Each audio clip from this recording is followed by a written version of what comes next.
Tous les samedis, de 9 h à 10 h, retrouvez le magazine de l'actualité lyonnaise. 7 jours à Lyon, présenté par Juvénal Noël.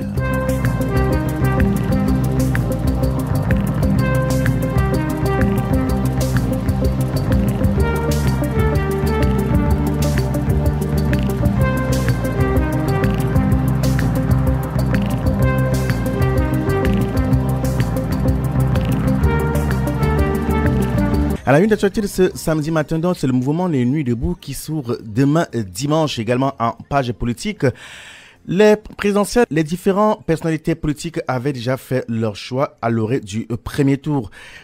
Les sondages nous donnent donc Emmanuel Macron en tête d'un sondage en Auvergne-Rhône-Alpes. Nous aurons également à Vaux-en-Velin où une centaine de logements ont été privés de chauffage et d'eau chaude. C'est une situation rarissime que rapportent nos confrères du Progrès. Et aussi, au cours de ce magazine, dont nous recevrons l'adjoint à la mairie du 7e en charge donc des jardins, c'est Christophe Amani, qui nous parlera de compostage dans son arrondissement. Nous aurons également rencontré Thomas Gentillot, qui est l'un des responsables de la coopérative Pistil, sont chargés de transformer les jardins du centre-ville en lieu de vie.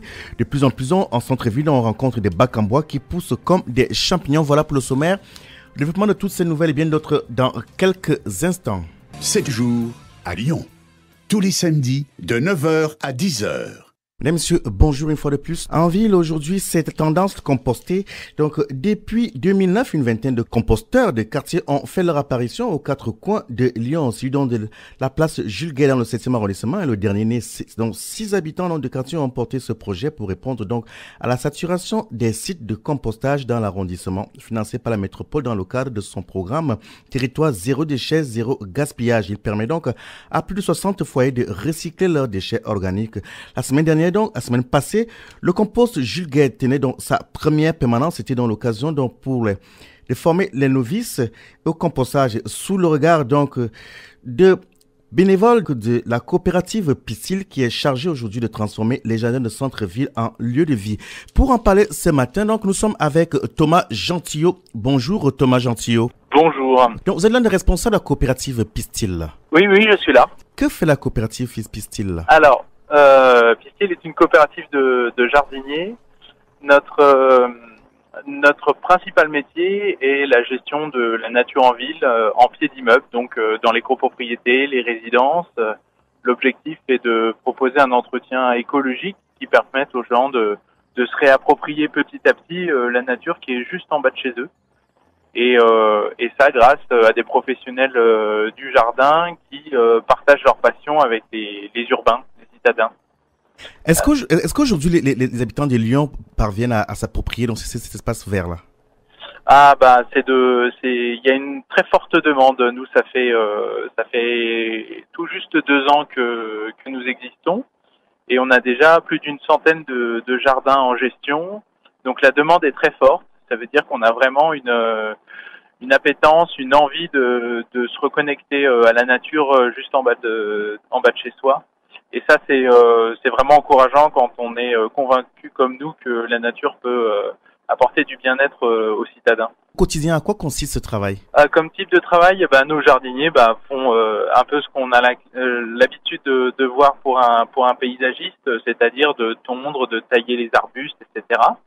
Mais notre particularité, c'est que nous, on a un peu remis au placard le taille-haie. On essaye d'éviter de trop utiliser la tondeuse. Et on va surtout avoir une approche, chaque jardin pour nous est un écosystème différent. C'est pas juste un endroit à nettoyer et à mettre au carré et propre.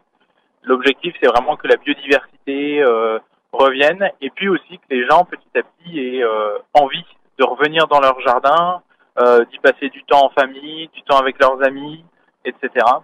Et ça, grâce à une manière de gérer le jardin, on peut le rendre plus accueillant. Est-ce que les habitants y contribuent aussi? Alors, ça, c'est très progressif et puis ça dépend vraiment des copropriétés ou des résidences. Enfin, ça dépend sur quel site on est et quelle population on va avoir qui habite l'immeuble. En général, en fait, la participation des habitants va au niveau du jardinage en lui-même, va avoir lieu quand ce qu'on appelle, nous on fait des chantiers participatifs, c'est-à-dire que quand il y a un morceau du jardin à refaire parce que il est trop vieillissant ou parce qu'ils ont envie d'autre chose, nous on propose de faire un chantier avec les habitants et du coup on a 2 jardiniers professionnels qui vont encadrer un groupe d'habitants pour leur permettre de faire eux-mêmes leur jardin. Et du coup, on a une vraie réappropriation du jardin. Et puis aussi et surtout, c'est souvent des moments très conviviaux qui terminent souvent soit par un bon gros pique-nique ou par un bon apéro. Et c'est ça qui fait tout le côté sympa de ces chantiers participatifs. Après, sur l'entretien au quotidien des jardins, la plupart du temps, c'est surtout des interventions en journée dans la semaine que réalisent nos jardiniers. Et du coup, les gens sont pas toujours là parce qu'ils travaillent le plus souvent. Et puis sinon, ceux qui ne travaillent pas, que ce soit les retraités ou les personnes sans emploi, vont venir poser des questions et parfois même donner un petit coup de main parce qu'ils ont envie de passer du temps dehors. Et puis on a une dernière population là qui est beaucoup plus présente, ce sont les enfants. Et là, on s'amuse assez régulièrement avec eux à leur donner des petites tâches de travail, des choses comme ça qui leur permettent de découvrir la nature autrement. Comment est né ce projet? Alors, ce projet est né en fait de la rencontre de plusieurs personnes, parce qu'on est donc une coopérative d'intérêt collectif. On est une quarantaine de personnes maintenant qui sommes associées au jardin, à la coopérative. Et du coup, on a grosso modo, le projet est né de la rencontre d'une personne qui gérait déjà à peu près 250 copropriétés avec des jardiniers. Moi-même qui avait une formation en écologie et qui voyait la limite de ce qui se faisait dans la profession actuellement. Et puis de personnes passionnées par l'écologie. Et du coup, à ce moment-là, l'idée aussi est née de se dire c'est un métier qui a perdu un peu sa passion et donc d'essayer de redonner du sens au métier. Et c'est là-dessus qu'on a réellement trouvé le projet Pistil, c'est de se dire on a des jardiniers qui sont passionnés et puis on leur dit juste de pousser des tondeuses et de tailler des haies, sauf que c'est pas ça, prendre soin de la nature. Et donc à partir de là est né le projet il y a à peu près 4 ans. Aujourd'hui, au vu du travail que vous faites, est-ce que les populations parviennent à s'approprier donc leur jardin? Oui, ça change vraiment. Et le premier signe qui est assez particulier, c'est que quand on démarre, sur les 6 premiers mois, on va beaucoup avoir de personnes qui vont poser des questions, voire même un peu râler, pour être complètement clair. Et pourquoi elles râlent? Elles râlent parce qu'on a une méthode différente. On fait plus de la taille au carré, de la tonte systématiquement à 2 cm du sol. Et donc tout ça, ça leur pose des questions et donc ça veut dire que ça change, c'est le changement. Et donc il y a la peur du changement, l'incompréhension du changement. Et nous, on accompagne tout ça par des petits panneaux, des réunions avec les habitants, etc. Et en fait, ces personnes qui commencent à poser des questions, que ça soit positif ou négatif, ça signifie juste qu'ils sont en train de se réintéresser à leur jardin en bas de leur immeuble. Et donc là, on peut déjà dire qu'il y a une première étape de l'appropriation qui s'est faite. Et ensuite, on a d'autres étapes qui sont là vraiment très agréables. C'est d'un seul coup, ils sont très proactifs sur on aimerait plus de ça, plus de ci, on voudrait des fruitiers, est-ce qu'on pourrait pas penser à un potager? Et puis il y a la question du compost qui arrive aussi très rapidement le plus souvent. Aujourd'hui, on parle du compost.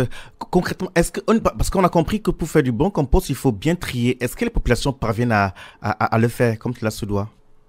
Alors, si vous voulez, nous, le compostage, on le conçoit et on le fait de manière à accompagner au maximum les habitants pour les sensibiliser. Parce que les personnes qui ont envie de descendre, de mettre à part leurs épluchures, de descendre leurs épluchures dans un bac différent, etc., c'est des gens qui ont déjà une certaine motivation.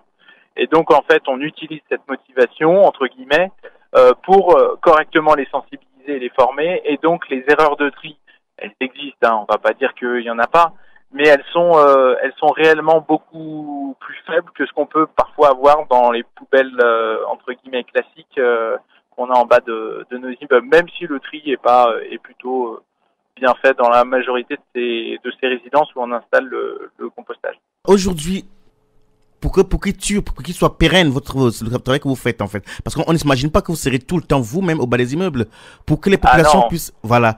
Ouais. Dans le temps, qu'est-ce qu'il vous faudrait? Alors aujourd'hui, nous en fait notre processus, l'accompagnement que l'on fait, c'est pour rendre autonomes ces immeubles. Nous, nos interventions, on essaye de faire en sorte qu'elles ne dépassent pas 1 an, et c'est en gros 6 interventions en plus du lancement et de la petite formation avant. C'est en gros 6 suivis que l'on fait auprès des collectifs d'habitants. Et au-delà, les gens doivent être autonomes. Et alors comment ça se passe? C'est qu'en fait on va désigner, enfin c'est pas nous qui désignons, ils se motivent entre eux. Il y a entre 2 et 4 personnes par collectif qui vont devenir ce qu'on appelle des référents et qui vont être là pour transmettre entre guillemets la bonne parole aux nouveaux arrivants, vérifier que tout tourne bien. Et puis chez Pistil, on a la particularité, que ce soit pour nos jardins comme pour les sites de compostage, de mettre à disposition une plateforme web qui permet en fait aux gens de communiquer entre eux et également de faire paraître de l'actualité sur leur jardin ou sur leur site de compostage, ou les deux quand il y a les deux, parce que ça arrive de plus en plus souvent. Donc en fait tous ces outils, que ce soit le processus d'autonomisation entre guillemets des collectifs et qui passe surtout par de la formation et de la sensibilisation et de la responsabilisation des habitants, plus associé aux outils numériques, et le système fonctionne. Après ils ont la possibilité de nous appeler si d'un seul coup il y a un problème sur le compostage et qu'ils n'ont pas la réponse, mais de plus en plus on alimente notre site internet avec une fois aux questions les plus classiques des problématiques qu'on peut avoir dans son compostage. Quel vœu pouvez-vous mettre dans ce matin pour les populations qui nous écoutent? Excusez-moi, j'ai pas entendu. Quel vœu mettrez-vous ce matin pour les populations qui nous écoutent? Qu'est-ce que je pourrais conseiller, c'est ça que vous voulez dire? La question de savoir, Thomas Gentillot, pour ceux et celles qui nous écoutent ce matin, pour que les jardins qui poussent auprès de leurs immeubles soient pérennes, qu'est-ce que vous pouvez leur demander ce matin pour bien contribuer à ce travail? D'accord, ok.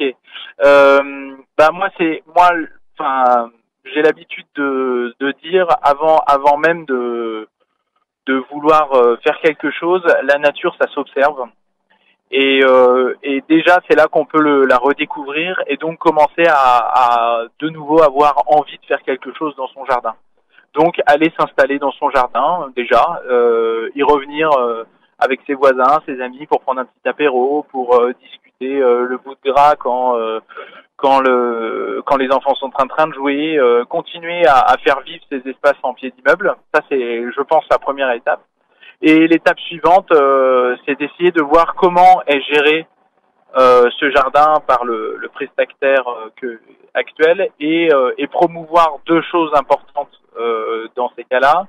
La première, c'est la suppression des produits phytosanitaires, qui est un désastre dans ces jardins parce que ça supprime toute biodiversité et donc ça ralentit complètement les processus dans le jardin. Et l'autre élément, c'est d'essayer de proposer à ceux qui sont motivés dans l'immeuble, justement de changer un peu les méthodes et voire de faire quelques petits chantiers dans son jardin. Et ça, c'est déjà un premier début en plantant quelques framboisiers. Ça coûte pas cher du tout en jardinerie. C'est très facile à planter et tout de suite, c'est un petit truc sympathique parce que les framboisiers, ça produit quand même pas mal de petits fruits pendant une longue période et c'est plutôt agréable pour tout le monde et ça parle à tout le monde. Donc c'est des petites choses comme ça qui peuvent petit à petit allumer entre guillemets la petite flamme, la petite envie de retrouver de la nature et de se réapproprier son espace en pied d'immeuble. Merci Thomas Gentillot donc pour toutes ces informations. Je rappelle à ceux et celles qui se joignent à nous qu'à ce moment, vous êtes l'un des responsables de la coopérative Pistil qui est aujourd'hui chargée de transformer les jardins de centre-ville en lieu de vie. Merci et bon week-end à vous. Merci beaucoup. 7 jours à Lyon. L'info, c'est sur Radio Pluriel. Bien, pour ceux et celles qui se rejoignent à nous ce matin, nous parlons donc du compostage, cette manière donc de fabriquer soi-même son engrais en centre-ville. Et ce matin, à la suite donc de Thomas Gentillot, qui est l'un des responsables de la coopérative Pistil, nous avons l'honneur de recevoir donc Christophe Amani, qui est adjoint au maire à la Lyon 7e en charge de la propreté des espaces verts, développement durable. Christophe, bonjour.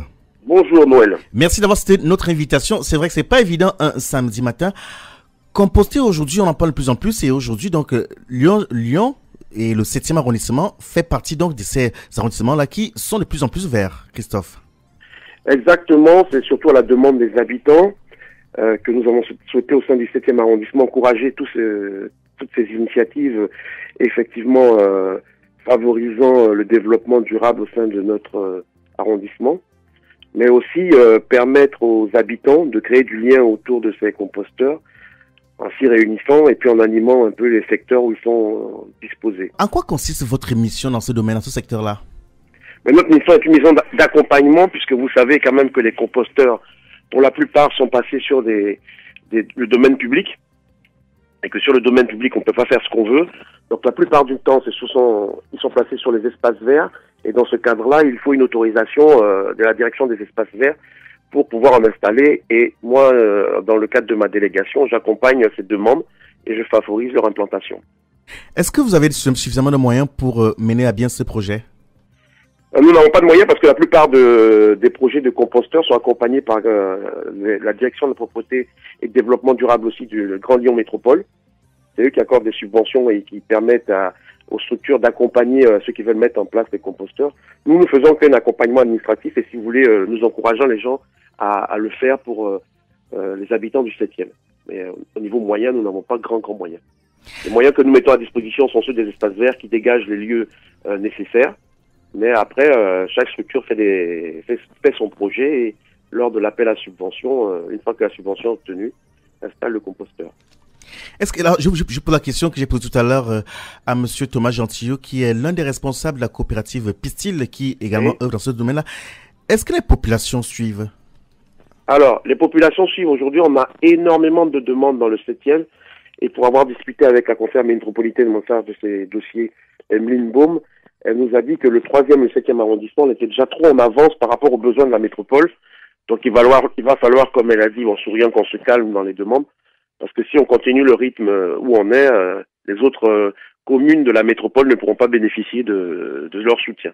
Donc, il y a une grosse demande actuellement, et je crois que ça va être de plus en plus le cas dans les années qui viennent. Et du point de vue de l'accompagnement, quel accompagnement faites-vous pratiquement? Alors nous ne faisons pas d'accompagnement, nous accompagnons au départ dans la mise en place en se déplaçant sur le terrain avec les services des espaces verts pour voir ce qui est possible de le faire, comme nous l'avons fait à la place Jules Guesde.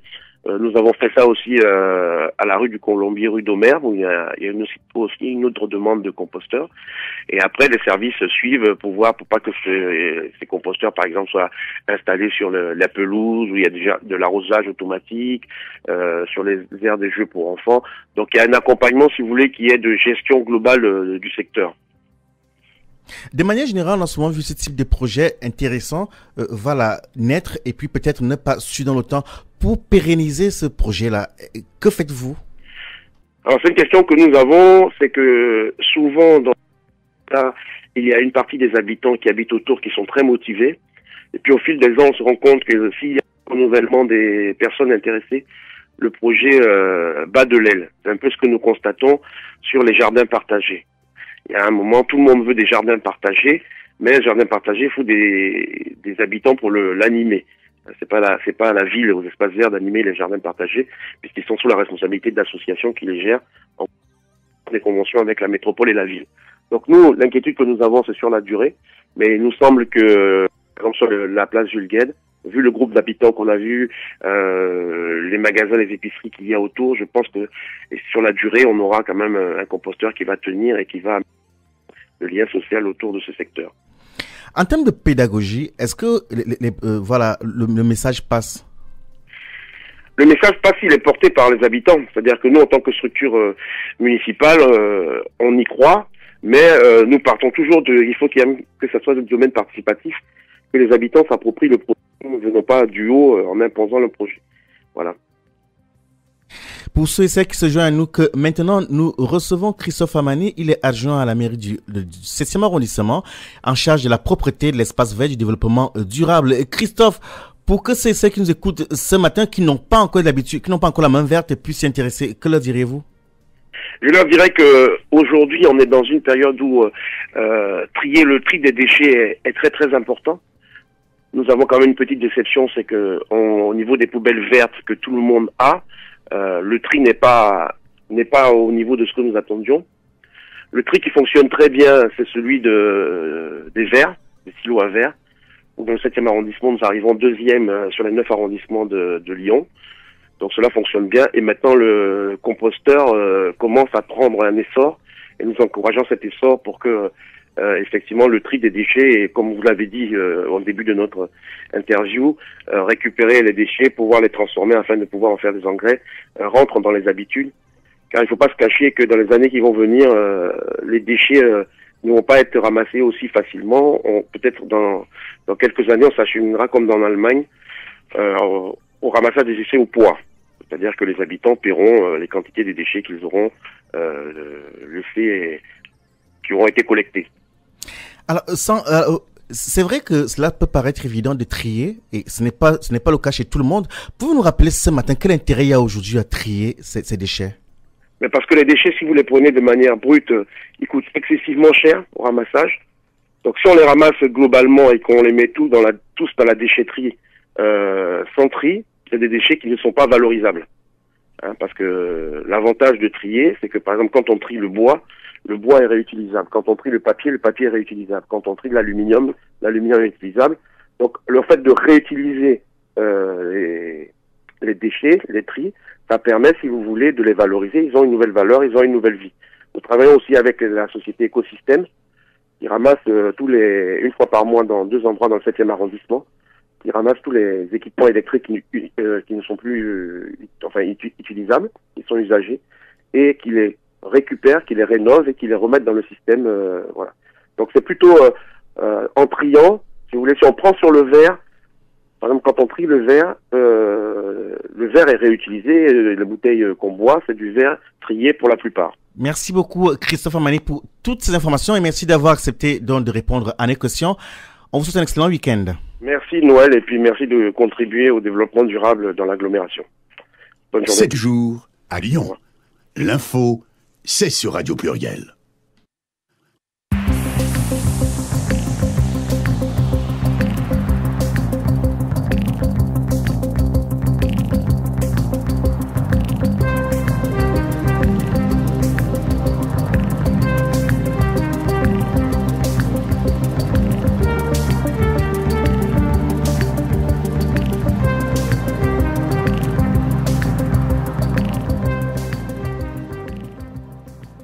Bien, nous poursuivons ce magazine avec C'est bref, c'est à Vaux-en-Velin, c'est une centaine de logements qui étaient privés de chauffage et d'eau chaude. C'est une situation rarissime que rapportent nos confrères du Progrès. Depuis maintenant 4 jours, 96 logements situés dans 3 immeubles du chemin des Barques à Vaux-en-Velin sont sans eau chaude ni chauffage. Il s'agirait donc des conséquences d'un différend entre NJ, l'ancien Gaz de France, Réseau et la Régie des Lastres Immobiliers concernant donc des impayés atteignant les 77 000 €.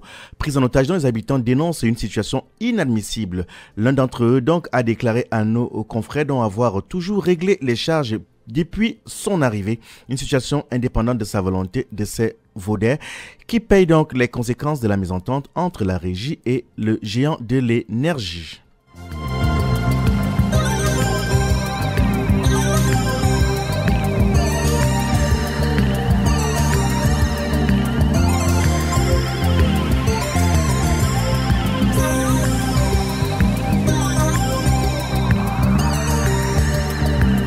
Lyon, c'est le champion de France, donc des startups. Où lancer sa startup en France? La question se pose dans un classement publié par le site français dans The Forbes. Indique que c'est à Lyon qu'il faut créer sa startup. Des dizaines de lieux de coworking, l'incubateur de l'EM Lyon ou le Big Booster prouve donc, entre autres, la vitalité de la ville, indique notamment Forbes France. Selon donc Jade Ataoui dans l'association Boosting Lyon, citée par Forbes, à Lyon, Les pôles de compétences, la richesse et le dynamisme donc de la ville sont des avantages pour les jeunes entrepreneurs. Pour réaliser un tel classement, Forbes s'appuie sur le classement L'entreprise, l'expansion Hélisphère et sur un dossier réalisé par Management. Il prend donc également en compte les villes labellisées French Tech. Dans ce classement, Lyon est devant Lille, Nantes et Toulouse, Marseille ou encore Bordeaux, Strasbourg est 8e et bon dernier.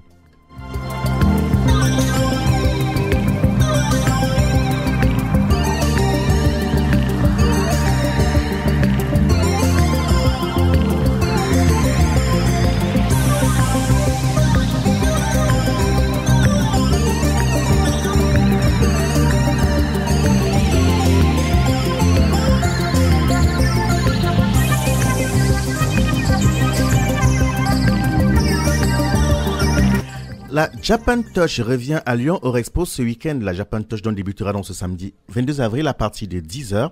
Pour les préventes, donc jusqu'à 19h, puis ouvrira dans ses portes demain dimanche à 10h, de 10h à 18h. Le salon est ouvert à tous, enfants et grands-enfants, avec un tarif de 15 € pour tout le week-end, 11 € pour le samedi et 9 € pour le dimanche. En 2017, donc, la Japan Touch Haru Geek Touch est de retour sur Lyon avec 2 fois plus de surface consacrée donc au monde imaginaire du jeu vidéo et des mangas, des ateliers costumes au battle de jeux vidéo en passant donc par les courses Mario Kart avec les cartes radio commandées. Il y en aura donc pour tous les goûts. La Japan Touch Haru Geek Touch, c'est l'événement à ne pas manquer pour tous les vrais gamers et fans de manga.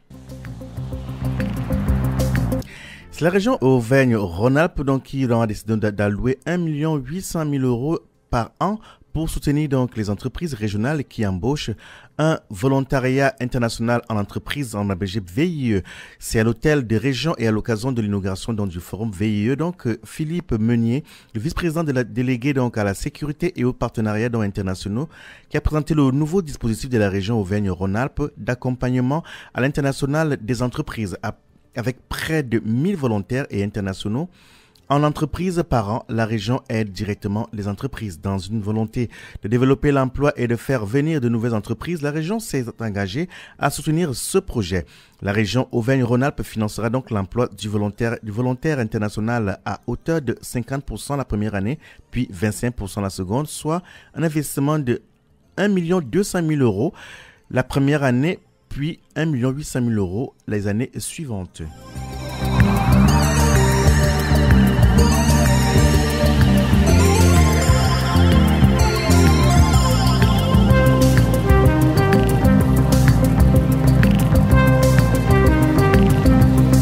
En paille sportive de ce magazine, dans l'Olympique Lyonnais féminin se déplace à Manchester City ce samedi. L'OL affronte donc Manchester City en demi-finale allée de la Ligue des Champions ce samedi donc à 15h.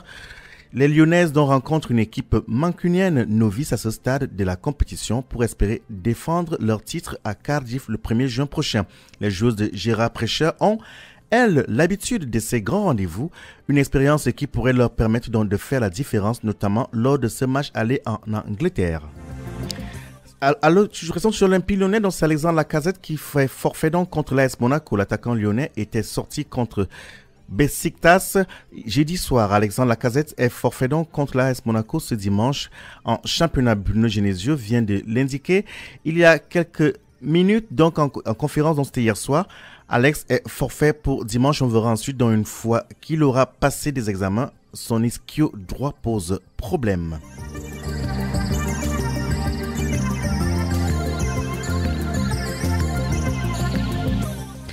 Cette dernière nouvelle, c'est le match aller qui a été décalé par UEFA. Donc, Ligue Europa, Ajax et Lyon, ce sera le mercredi 3 mai à 18h45, demi-finale allée de la Ligue Europa entre l'Olympique Lyonnais et l'Ajax Amsterdam n'aura pas lieu le 4 mai, mais le 3 mai à 18h45. En raison de la fête nationale programmée aux Pays-Bas, le club lyonnais l'a indiqué hier vendredi après-midi sur son compte Twitter. Les deux clubs français joueront dans leur demi-finale le même jour. L'AS Monaco reçoit la Juventus de Turin le 3 mai à 20h45. Notre magazine arrive donc à son terme. On vous remercie d'avoir été des nôtres. Nous avons parlé ce samedi particulièrement de l'espace vert à Lyon. Et nous avons reçu dans ce magazine l'adjoint au maire de la Lyon 7e, en charge donc de la propreté d'espaces verts, de développement durable. C'est donc Christophe Amani. Bien avant lui, c'était Thomas Gentillot, qui est l'un des responsables de la coopérative Pistil, qui s'occupe aujourd'hui de transformer les jardins de la ville en lieu de vie. Merci de votre fidélité. On vous retrouve samedi prochain pour une autre édition de 7 jours à Lyon. C'était 7 jours à Lyon. Bonne semaine avec Radio Pluriel.